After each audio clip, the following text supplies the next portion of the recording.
নমস্কার সবাইকে, বড়দের প্রণাম আর ছোটদের অনেক অনেক ভালোবাসা জানাই। আজকের ব্লগটা আমি এখান থেকে শুরু করতেছি। তো দেখো, এই সন্ধ্যা মাথায় নিয়ে কিন্তু আমরা আমাদের গরিব রথ নিয়ে আবার বেরোয় পড়ছি হ্যামিল্টনের উদ্দেশ্যে। তো কী কাজে যাচ্ছি তোমরা দেখতে পারবা একটু পরে।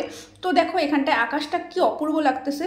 তো দেখো, আমরা যখন গরিব রথে চেপে যাচ্ছিলাম হ্যামিল্টনে, আকাশটা তো এত অপূর্ব সুন্দর লাগতেছিল, মানে কি বলবো। আর তার সাথে আমাদের গরিব রথে বসে যে ফুরফুর ফুরফুর ফুরফুর হাওয়াটা দিচ্ছিল, সেই হাওয়াটা কিন্তু অপূর্ব লাগতেছিল, মানে একদম মনটা জুড়ে যাচ্ছিল। আর আমার মনে একটাই গান বাজতেছিল, এই পথ যদি না শেষ হয় তবে কেমন হতো তুমি বলো তো।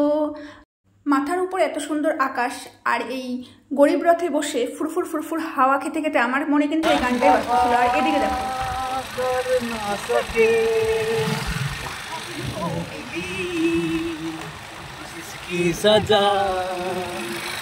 তো এনার মনে যে কেন এই গান বাজলো আমি বুঝলাম না। যাই হোক, আমি একটু সঙ্গ দিলাম। আর আর দেখো, যেটা আনতে গেছিলাম সেটা হচ্ছে এই জিনিসটা। তো হ্যামিল্টনে গিয়ে আর ভিডিও করে ওঠা সম্ভব হয় নাই। তো এই দেখো, বাড়িতে নিয়ে চলে আসলাম আর রাইস কুকার। তো এই রাইস কুকারটা হচ্ছে হ্যাভেলসের। তো অনেকদিন ধরে একটা রাইস কুকার নেওয়ার ইচ্ছা ছিল, কারণ আমরা বাড়িতে দুজন থাকি। তো আমাদের তো বেশি ভাত তো রান্না করা হয় না, তো যেটুকু হয় তো হাঁড়িতে একটু সময়ও লাগে। তো যার জন্য একটা রাইস কুকার কেনার ইচ্ছা ছিল, তো আজকে এটা ভাবলাম নিয়ে আসি। তো দেখো, এখানটা রাইস কুকারটা এনে সেটিং করতেছি। কালারটা ছিল ব্ল্যাক, অন্য কোনো কালার ছিল না। তো এই দেখো, প্রথমবার নিয়ে এসে যেরকম হয় এটা ওটা সব কিছু খুলে দেখতে হয়, তো আমিও সেটাই করে নিচ্ছিলাম। আর হচ্ছে দেখো, এটা হচ্ছে ঢাকনাটা। তো ঢাকনাটা আমার কাচের নেওয়ার ইচ্ছা ছিল, তো দোকানে ছিল না, তো সেই মুহূর্তে এটাই ছিল। আর সুভাষদা বললো যে ভালো হবে এটা, তো তার জন্য নিয়ে আসলাম। আর ভাত করার পরে অবশ্যই তোমাদেরকে দেখাবো।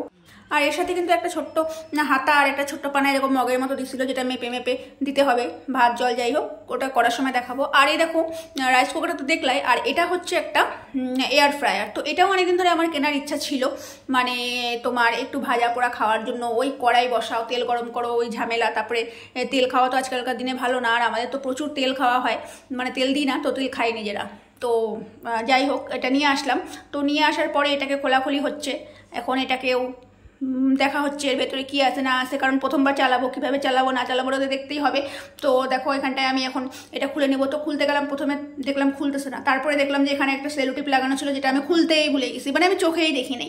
তো যাই হোক, সেলো টিপটা চোখে পড়ার পর আমি এটাকে খুলে নিলাম। আর খুলে নিয়ে দেখো, এটার সমস্ত আমি নাড়ি ঘুড়ি সব কিছু বের করে দিলাম। আর এখানটায় ট্রেটা দিছিল, তো সেটাও এটা বসায় দিলাম এখানটায়। তো প্রথমে আমি এটা এদিকে বসাবো না, ওদিকে বসাবো, এদিকে বসাবো না, এদিকে বসাবো, বুঝতে পারতেছিলাম না। তারপর ফাইনালি বসালাম এটাকে।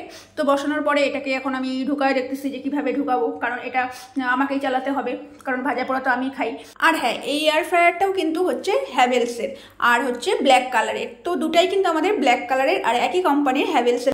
তোমাদের কেমন লাগলো আমাকে কিন্তু অবশ্যই কমেন্টে জানাবা। আমার তো খুবই ভালো লাগছে। তো এখন চালানোর পরেও তোমাদের সঙ্গে কী এটাতে রান্না করবো আমি কিন্তু সেটাও তোমাদের সঙ্গে শেয়ার করবো। তো এই দেখো, ফাইনালি আমার দুটা জিনিস, দুটাই ব্ল্যাক ব্ল্যাক।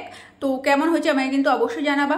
তারপরে দেখো, এখানটায় হ্যামিল্টন গেছিলাম, আর সিঙ্গারা কচুরি আনবো না সেটা তো হতেই পারে না। তো দেখো, এখানে সিঙ্গারা কচুরি নিয়ে আসার পরে চা করে নিলাম। আর এখানটায় চাটা অপূর্ব হয়েছিল সেদিন, যদি আমার হাতের চা সবাই বলে ভালো হয়। তো যাই হোক, সেই ভালো চা দিয়ে আমি সিঙ্গারা আর কচুরি কিন্তু মেরে দিচ্ছি, আর সাথে চাটনি। এই চাটনিটা অপূর্ব। তাহলে আজকের ব্লগটা আমি এখানেই শেষ করি।